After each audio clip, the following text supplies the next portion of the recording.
وہ کہنے لگا آج دیر کیوں ہو گئی؟ میں نے کہا بھائی آج میٹنگ تھی اس لیے دیر ہو گئی۔ میں یہ کہہ کے اپنے کمرے میں چلی گئی۔ جیسے ہی میں نے اپنا پرس کندھے سے اتارا تو تب میرا دھیان اس کارڈ کی طرف گیا۔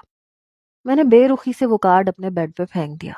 فریش ہو کے باہر آئی تو بھابھی نے چائے بنا کے رکھ دی، لیکن منہ بنا ہوا تھا۔ بھائی بھی چپ چپ سے تھے۔ میں نے کہا کیا ہوا ہے؟ کچھ اور ہو گیا ہے کیا؟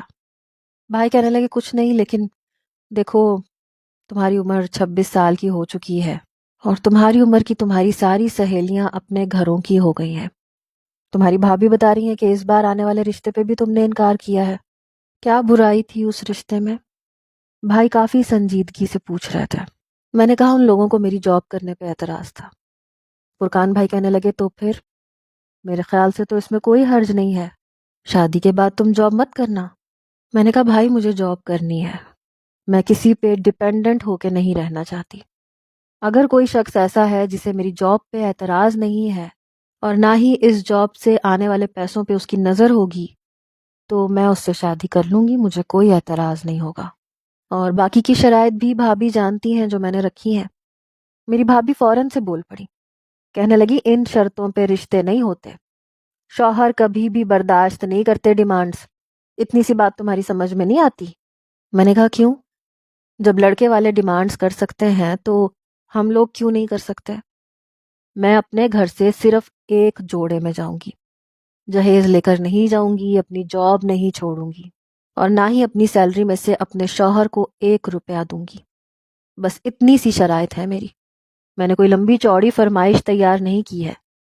میری بھابھی فرقان بھائی سے کہنے لگی سن رہے ہو تم فرقان، یہ لڑکی شادی کرنا ہی نہیں چاہتی، بس مونگ دلنے کے لیے میرے سینے پہ بیٹھی رہنا چاہتی ہے۔ تو میں نے کہا ایکسکیوز می بھابھی، میں آپ کے ٹکڑوں پر نہیں پل رہی، نہ اپنے بھائی کے ٹکڑوں پہ۔ ہاں یہ ضرور ہے کہ میرے بھتیجے میرے رحم و کرم پہ اچھے اسکول میں پڑھ رہے ہیں، میں نے آج تک کبھی کسی کی نہیں سنی، تو بھابھی کی کیوں سنتی؟ احسان کرتی تھی تو احسان جتاتی بھی ضرور تھی۔ جب اپنا کما رہی تھی تو پھر کیوں کسی سے دب کے رہتی؟ میں پچھلے 2 سال سے جاب کر رہی تھی اور اس سے پہلے بھی میرے سارے اخراجات میرے والد کی جمع پونجی سے پورے ہوتے آ رہے تھے۔ میرے والدین کی یک کے بعد دیگرے ہی موت کو 5 سال گزر گئے تھے، لیکن میں نے کبھی بھی اپنے بھائی کے سامنے ہاتھ نہیں پھیلایا تھا اور نہ ہی بھابھی کے سامنے۔